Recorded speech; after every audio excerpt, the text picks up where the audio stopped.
ராணுவ தலைமையகத்தில் மூத்த அதிகாரிகள் அந்த குழந்தைகள் அழுது கொண்டிருக்கும் வீடியோவை பார்த்துக் கொண்டிருந்தனர். இன்னும் 1 மணி நேரம் தான் டைம் இருக்கு. இந்த 1 மணி நேரத்துக்குள்ள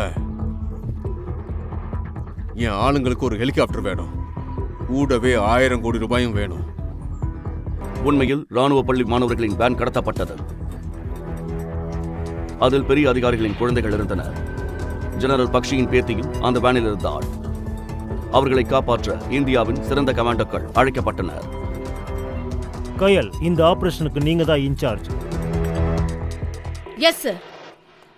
தீரஜ், என்ன இருந்தாலும் விக்ரமும் ஒரு சோல்ஜர் தான். இந்த பிஸ்டல் எடு. இதை எப்படி சுடணும்னு எனக்கு காட்டு. நீ சோல்ஜரானு பாப்போம்.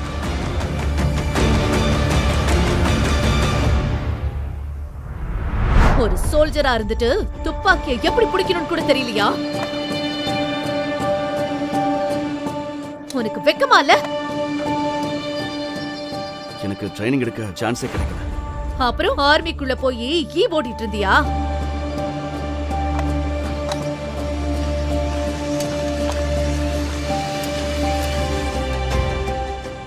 லேடி கமாண்டர் விக்ரமை முறைத்து பார்த்தவாறு கேட்டார். இந்த கத்திய வச்சுக்கிட்டு தான் எதிரிகளை கொல்ல காட்டுக்குள்ள வந்தியா? நீ எல்லாம் சோல்ஜரா இருக்கவே தகுதி இல்ல. அவங்க என் ஃப்ரெண்ட்ஸ் எல்லாரையும் கொன்னுட்டாங்க. எங்க போஸ்ட்ல பயங்கரமான வெடி விபத்து நடந்து நான் உடைஞ்சு போயிட்டேன். வாட்?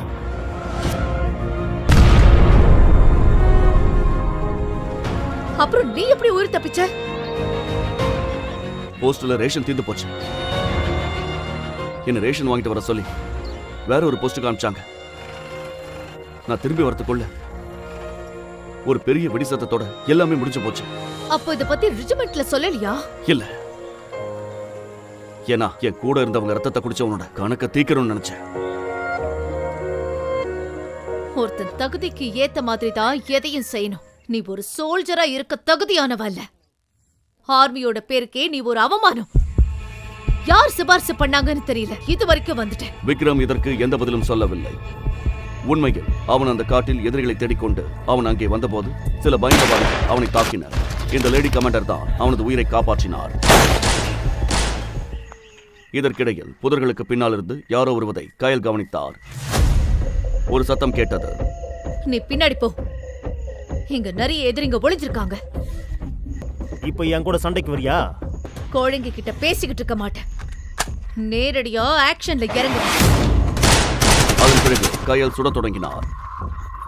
கயல் தனியாளாக போராடுவதைக் கண்டு விக்ரம் வியப்படைந்தான். அவர்கள் ஒவ்வொருவராக கொல்லப்பட்டனர். கயலும் விக்ரமும் அந்த இடத்திலிருந்து விரைவாக வெளியேறினர். நீங்க யார் மேடம்? நீங்க ஒரு சாதாரண கமாண்டரா இருந்தா இப்படி குறி வச்சிருக்க மாட்டீங்க. நான் கயல், ஒரு சீக்ரெட் ஸ்பெஷல் கமாண்டோ. இந்த மாதிரி ஸ்பெஷல் கமாண்டோஸ் இங்க வரதுக்கு எவ்வளவு ட்ரைனிங் எடுக்கணும்னு தெரியுமா? சின்ன வயசுல இருந்தே ஸ்பெஷல் கமாண்டோ ஆகணுங்கிறது தான் என் கனவு. அதுக்காக என்னால எதையும் செய்ய முடியும். நீ ஒரு ஸ்பெஷல் கமாண்டர் ஆகிறதுக்கு உனக்கு சான்ஸ் இருக்கு. ஆனா அதுக்கு என்கிட்ட ஒரு கண்டிஷன் இருக்கு. கயல் தனது நிபந்தனையை விக்ரமிடம் சொன்னபோது விக்ரம் அதிர்ச்சி அடைந்தார். ஆனா இது எப்படி மேடம் நடக்கும்? நீ ஸ்பெஷல் கமாண்டோ ஆகணுமா இல்ல இங்கேயே கிடக்கணுமான்னு யோசிச்சுக்கோ. முடிவு உன் கையில தான் இருக்கு. அதன் பிறகு கயலும் விக்ரமும் அருகில் இருந்த முகாமிற்கு சென்றனர். விக்ரம் தனது அறிக்கையை சமர்ப்பித்தார். ஆனால் சிறிது நேரத்திலேயே அந்த முகாமில் அனைவரும் வேக்கும் வண்ணம் ஏதோ ஒன்று நடந்தது. ஹெலிகாப்டரில் இருந்து ராணுவத்தின் மிக உயரிய அதிகாரியான மேஜர் பக்ஷி வந்தார். விக்ரமுடன் இதையெல்லாம் பார்த்த அங்கிருந்த அனைவரும் வாயெடுத்து போயினர். பிறகு மேஜர் கயல் மேஜர் பக்ஷியுடனேயே இருந்தார். அந்த முகாமில் இருந்து கிளம்பும் போது மூத்த அதிகாரி விக்ரமிடம், உன்னோட திங்ஸ் எல்லாம் பேக் பண்ண. சார், எப்படி பார்த்தாலும் நீ ஆர்டர் இல்லாம தான் அந்த காட்டுக்குள்ள போன. நீ உன் ஆர்மியோட டிசிப்ளினை மீறிட்ட. இப்போ உன்னை இங்கிருந்து தூக்கி எறிய போறாங்க. ஆனா சார், இறந்து போன என் ஃப்ரெண்ட்ஸுக்காக அவங்கள பழி வாங்க தான் நினைச்சேன். பழி வாங்க போறியா? உனக்கு ஒரு துப்பாக்கி கூட பிடிக்க தெரியாது. உனக்கெல்லாம் வெக்கமே இல்லையா? எல்லாரும் விக்ரமை பார்த்து சிரிக்க ஆரம்பிச்சாங்க. அப்போதுதான் இன்னொரு ஹெலிகாப்டர் அங்க வந்தது. சார், சார், எல்லாம் சரியா இருக்கா? சோல்ஜர் விக்ரம், நீங்க எங்க கூட வரணும். மேல் இடத்துல இருந்து ஆர்டர் வந்திருக்கு. இதை கேட்டு அனைவரும் வியப்படைந்தனர். Yes sir. விக்ரம் அந்த ஹெலிகாப்டரில் அமர்ந்து அந்த படைப்பிரிவை நோக்கி சென்றார். அவருக்கு தெரியாது அவரது வாழ்க்கை ஒரு பெரிய திருப்பத்தை சந்திக்கப் போகிறது என்று. விக்ரம், இந்த ரெஜிமெண்ட்டுக்கு உன்னை வரவேற்கிறோம். உனக்கு இங்க தான் ட்ரைனிங் கொடுப்பாங்க. எல்லா ஸ்டேஜையும் முடிக்க இது உனக்கு ஹெல்ப் பண்ணும். எனக்கு ஒண்ணுமே புரியல சார். கயலோட சிபாரிசுல தான் உனக்கு இந்த ட்ரைனிங் கிடைச்சிருக்கு. But you have to prove your self. நீ இப்போ ஸ்பெஷல் கமாண்டோ ட்ரைனிங்ல அனுப்புவாங்க. அங்க எல்லாத்தையும் நீ முடிச்சாகணும். நான் ரெடி சார். உன் வேலை இன்னைக்கே ஆரம்பிக்குது. Good luck. Thank you sir. Jai Hind. Jai Hind sir. நீ உன் செல்வாக்க பயன்படுத்தி இங்க வந்துட்ட. இவங்க எல்லாரும் கஷ்டப்பட்டு உழைச்சு தகுதியோட தான் இந்த ட்ரைனிங்ல ஒரு பார்ட்டா இருக்காங்க. இவங்க எல்லாரும் இந்த கேம்போட பெஸ்ட் கேடட்ஸ். எவ்வளவு போட்டி போட்டு வந்திருக்காங்க தெரியுமா? சிபார்ஸ்ல வந்தவனுங்க இவங்களுக்கு சமமா நின்னா உன்னை நினைச்சா எனக்கு அவ்வளோ கோவம் வருது. இவங்களுக்கான கோர்ஸ் திரும்ப முதல்ல இருந்து ஆரம்பிக்காது. ட்ரைனிங் திரும்ப நடக்காது. இது வரைக்கும் ட்ரைனிங் எவ்வளவு முடிஞ்சிருக்கோ அதுதான் இனிமேயும் தொடரும். எப்பவும் இங்க நடக்கிற விஷயம்தான் தொடரும். அப்போது ஒருவரின் குரல் கேட்கிறது. பழகிய ஒரு குரல் அழைத்தது. ஹே ஹே ஹே! விக்ரம் நிமிர்ந்து நேராக பார்த்தான். அவனது பழைய எதிரி தீரஜ் அங்கே நின்றிருந்தான். நம்ம கமாண்டர் இங்க உருளைக்கிழங்கு சீவிட்டு இருக்காரு. உண்மையில் தீரஜின் தந்தை ராணுவத்தில் பெரிய பதவியில் இருந்தார். தனது அதிகாரத்தை பயன்படுத்தி அவன் பல சலுகைகளை பெற்றான். இந்த கமாண்டர் தலையெழுத்துல பெருசா லட்சியம் ஒண்ணு இல்ல போல. காய் வெட்டுறதும் மசாலா போடுறதும் தான் உன் தலையெழுத்து. இதுதான் உன் லெவல். இப்ப நீ வெறும் சமயக்காரன் தான். மெதுவா உன்னை எங்க எல்லாருக்கும் வேலைக்காரனா மாத்திடுவேன். போன தடவையும் உன்னோட ட்ரைனிங்கை நான் தான் கெடுத்தேன். இந்த வாட்டியும் அதே தான் நடக்கும். ஒரு நாள் அவன் விக்ரமை தனது காலணிகளை சுத்தம் செய்ய சொன்னான். விக்ரம் அதற்கு மறுப்பு தெரிவித்த போது அவன் விக்ரமை கொல்லவே முயன்றான். அவன் தன் தந்தையிடம் கூறி அவனது போஸ்டிங்கை மாற்றினான். பயிற்சி ஏதுமின்றி ஒரு காட்டுப்பகுதி முகாமிற்கு மாற்றப்பட்டான். நாட்கள் இவ்வாறு கழிந்தன. விக்ரம் அங்கே ஒரு உதவியாளராகவே இருந்தார். ஒரு நாள் காலை அங்கிருந்த கமாண்டர் அவருக்கு உத்தரவிட்டார். ஹலோ சார், இன்னைக்கு ஒரு பெரிய ஆபீசர் இங்க ட்ரைனிங்காக வந்திருக்காரு. சாப்பாடு சூப்பரா இருக்கணும். Understand? Yes sir.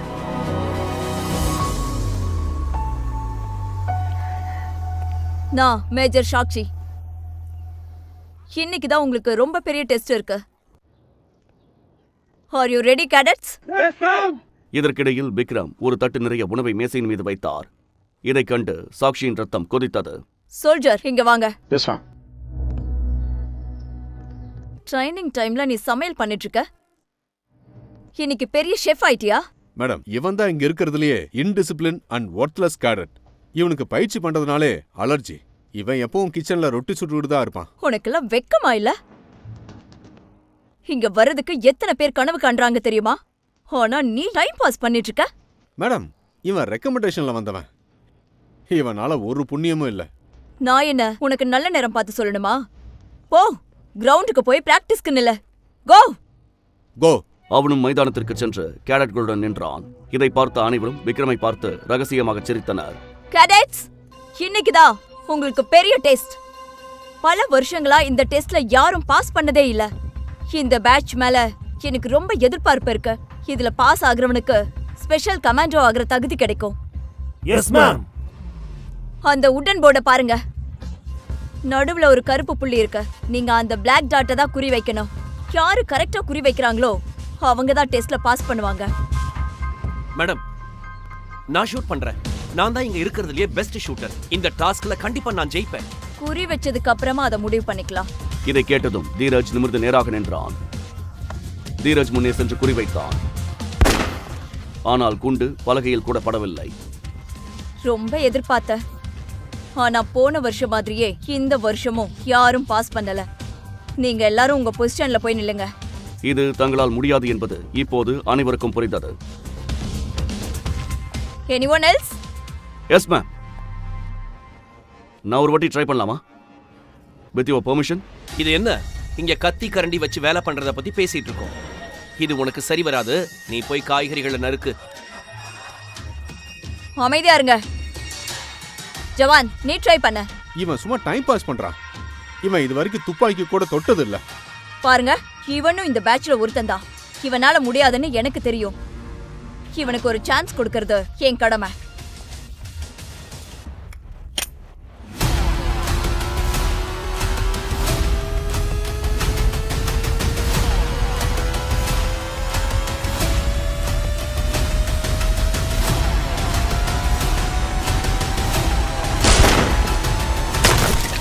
Thank you ma'am.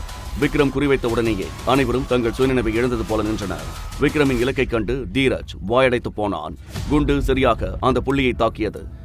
Major சாக்ஷியும் தளபதியும் கூட அதிர்ச்சியில் உறைந்தனர். ஒரு சமையல்காரனால இது எப்படி முடிஞ்சது? நீ இது வரைக்கும் துப்பாக்கியை கூட கையில் எடுக்கல. அப்புறம் எப்படி உன்னால இவ்வளவு அக்யூரேட்டா குறி வைக்க முடிஞ்சது? உன்னோட உண்மையான முகம் என்ன? எங்க கிட்ட இருந்து எதை மறைக்கிற? Tell me. ராணுவ தலைமையகத்தில் மூத்த அதிகாரிகள் அந்த குழந்தைகள் அழுது கொண்டிருக்கும் வீடியோவை பார்த்துக் கொண்டிருந்தனர். இன்னும் 1 மணி நேரம் தான் டைம் இருக்கு. இந்த 1 மணி நேரத்துக்குள்ள என் ஆளுங்களுக்கு ஒரு ஹெலிகாப்டர் வேணும். கூடவே 1000 கோடி ரூபாயும் வேணும். உண்மையில் ராணுவ பள்ளி மாணவர்களின் வேன் கடத்தப்பட்டது. அதில் பெரிய அதிகாரிகளின் குழந்தைகள் இருந்தனர். ஜெனரல் பக்ஷியின் பேத்தியும் அந்த வேனில் இருந்தாள். அவர்களை காப்பாற்ற இந்தியாவின் சிறந்த கமாண்டோக்கள் அழைக்கப்பட்டனர். கயல், இந்த ஆபரேஷனுக்கு நீங்க தான் இன்சார்ஜ். Yes sir. தீரஜ், என்ன இருந்தாலும் விக்ரமும் ஒரு சோல்ஜர் தான். இந்த பிஸ்டல் எடு. இதை எப்படி சுடணும்னு எனக்கு காட்டு. நீ சோல்ஜரானு பாப்போம். தீரஜ் தனது துப்பாக்கியை விக்ரமை நோக்கி நீட்டுகிறான். அவன் வெட்கத்தில் தலைகுனிந்து நின்றான். ஏனெனில் அவனுக்கு துப்பாக்கியை பயன்படுத்த தெரியாது.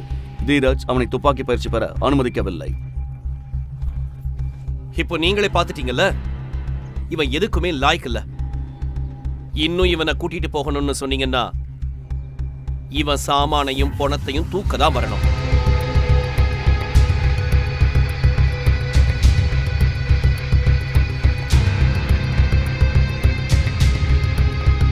பின்னர் சிறந்த கமாண்டோக்கள் குழுவில் ஒரு உதவியாளராக விக்ரம் இதில் சேர்த்துக் கொள்ளப்பட்டார்.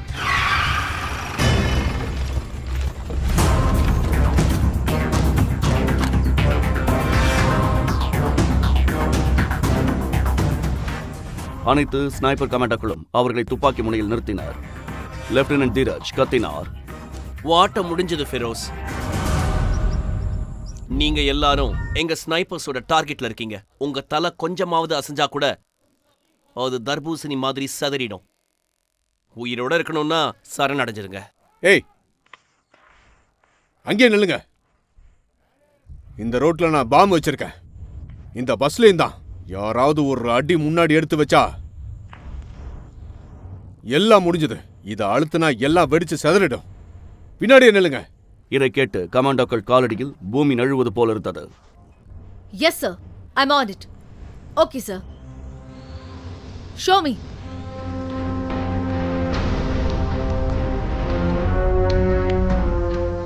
ட்ரோன்ல பறக்கிறப்போ தெரியாது. 3-4 இடத்துல குண்டு இருக்க வாய்ப்பு இருக்கு.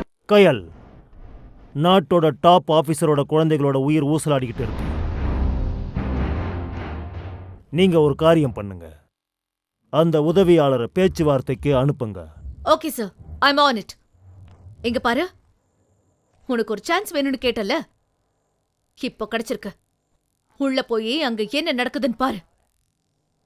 It's your time. சரிங்க மேடம். ஃபிரோஸ், உன்னோட டிமாண்ட்ஸை பத்தி பேச எந்த ஆயுதமும் இல்லாம எங்களோட சோல்ஜர் உன்கிட்ட வராரு.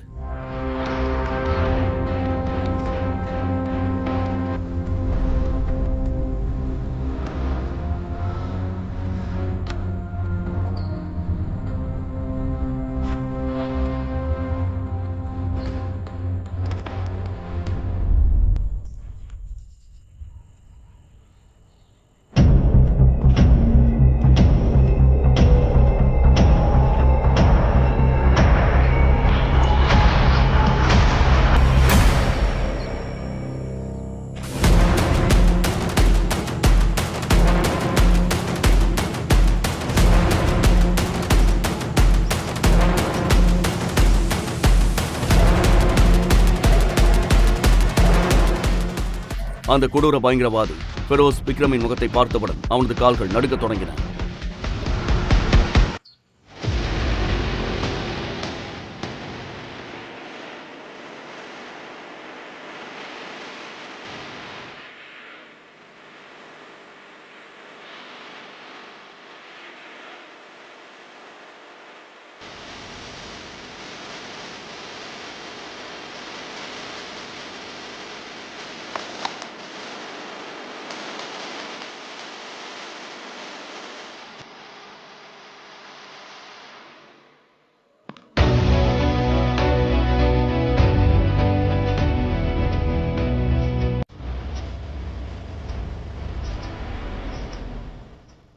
அந்த கொடூரமானவன் விக்ரமின் முகத்தை கண்டதும் அதிர்ந்து போய் தன் துப்பாக்கியை கீழே வைத்து மண்டியிட்டது ஏன்?